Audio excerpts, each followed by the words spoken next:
तो सभी व्यूवर्स को नमस्कार व्यूवर्स, मैं डॉक्टर पवन ओबराय आप सभी का एक बार फिर से अपने YouTube channel study with doctor Pawan Oberoi पे स्वागत करता हूं। तो व्यूवर्स, सीसीएस यूनिवर्सिटी मेरठ ने जो है अपनी न्यू रिवाइज्ड डेट शीट जो है वो अपनी डिक्लेयर कर दी है आज। और आज है 7 दिसंबर 2024। तो इवनिंग में ये डेट शीट जो थी वो डिक्लेयर कर दी थी और आज ही इसको अपलोड कर रहा हूँ। तो ये देखिए, एनईपी एग्जाम से रिलेटेड है आपका और इसका रेफरेंस नंबर है 9181 और आज की ही डेट है 7 दिसंबर 2024।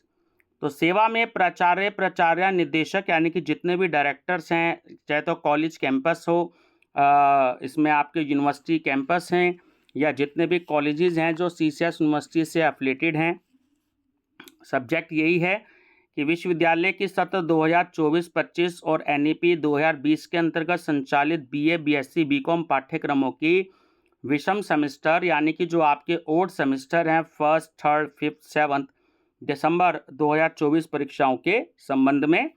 तो महोदया इस कार्यालय के पत्रांक संख्या 9158 दिनांक 22 नवंबर 2024 का संदर्भ लें, जिसके द्वारा एनईपी स्नातक विषयों की परीक्षा कार्यक्रम निर्गत किया गया था। यानी कि एक इशू ये डिक्लेयर किया गया था 22 नवंबर 2024 को। तो उक्त परीक्षा कार्यक्रम एतद द्वारा निरस्त किया जाता है। यानी कि अब नया जो इन्होंने न्यू डेट शीट जो रिवाइज्ड है वो डिक्लेयर कर दी है। ये कहा है यूनिवर्सिटी ने कि एनईपी 2020 के अंतर्गत संचालित बीए, बीएससी, बीकॉम पाठ्यक्रमों की जो ओड सेमेस्टर दिसंबर 2024 की जो एग्जामिनेशन है वो अब 16 दिसंबर 2024 से आपके स्टार्ट होंगे। तो उक्त परीक्षा से संबंधित परीक्षा कार्यक्रमों विश्वविद्यालय की वेबसाइट www.ccsuniversity.ac.in पर इस आशय के साथ उपलब्ध कराया जा रहा है कि आप परीक्षा कार्यक्रम से अपने महाविद्यालय या संस्थान के समस्त परीक्षार्थियों को व्यापक स्तर पर अवगत कराया जाना सुनिश्चित करने का कष्ट करें। उक्त परीक्षा कार्यक्रम में कोई संशोधन यदि वांछित हैं तो आप परीक्षा विभाग को शीघ्र अवगत कराने का कष्ट करें। अब इसमें ये एक चीज़ मैं आपको बता दूं सभी स्टूडेंट्स की जो आपके रिटर्न पेपर होते हैं, जो डेस्क्रिप्टिव पेपर होते हैं, वो आपके 3 घंटे के होते हैं। लेकिन जो आपके एमसीक्यूज पेपर होते हैं, है ना, टिक मार्क वाले पेपर, यानी कि 4 ऑप्शन आएंगे और एक पेपर आप उसमें एक क्वेश्चन टिक करना होगा जिसे आप ओएमआर बेस्ड कहते हैं, तो वो केवल 2 घंटे का होता है। कोई उसमें नेगेटिव मार्किंग नहीं होती है। आप बहुत सोच समझकर जो है आप ऑप्शन को उसमें फिल करिएगा। ब्लू या ब्लैक पेन, केवल बॉल पेन का ही यूज़ करिएगा, जेल पेन का यूज़ मत करिएगा, ठीक है। अगर वैसे ब्लैक पेन का यूज़ करें तो वो ज़्यादा अच्छा रहता है, स्कैनर जो है वो उसको ज़्यादा अच्छे से रीड करता है और उसको अच्छे से फिल करिएगा। कुछ बच्चे बहुत हल्के हाथ से आधा आधा गोला जो है भर देते हैं, या कुछ बच्चे सोचते हैं कि मैंने पहले बी ऑप्शन किसी का भर दिया, फिर बाद में माइंड में आया कि या किसी से पूछा या देखा या कुछ बाद में समझ में आया कि बी की बजाय मैं सी ऑप्शन इसका फिल कर दूं, तो सी ऑप्शन उसको दोबारा से फिल कर दिया तो कंप्यूटर उसको जो है एक्सेप्ट नहीं करेगा, ठीक है। तो जो पहले वाला आपने ऑप्शन उसको फिल किया था तो कंप्यूटर जो है वो उसको पहले वाले ऑप्शन को ही फिल करेगा, दूसरे वाला आपको कैंसिल कर देगा कंप्यूटर। तो इसलिए आप बहुत सोच समझ कर ही अपना आंसर जो है वो फर्स्ट टाइम में ही फिल करें। उसका देखिए बेस्ट ऑप्शन क्या होता है। आप सबसे पहले अपना पेन या पेंसिल जो भी लें, जो भी आपको बुकलेट मिलेगी, सबसे पहले आप उन बुकलेट के क्वेश्चंस को अच्छे से स्टडी करिएगा। सभी स्टूडेंट्स अपने बुकलेट में उनके आंसर्स को टिक कर लीजिएगा सबसे पहले।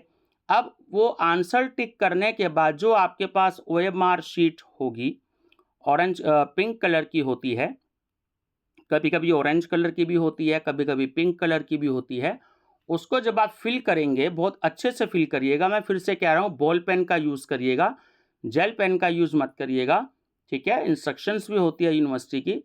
तो आप उसको जब बहुत अच्छे से फिल करेंगे तो आप जो आंसर सोच समझकर अपनी बुकलेट पर लगाएंगे तो वही आंसर आप अपनी OMR शीट पर सोच समझ के आप उसको फिल कर दीजिएगा, ठीक है, फर्स्ट टाइम में ही।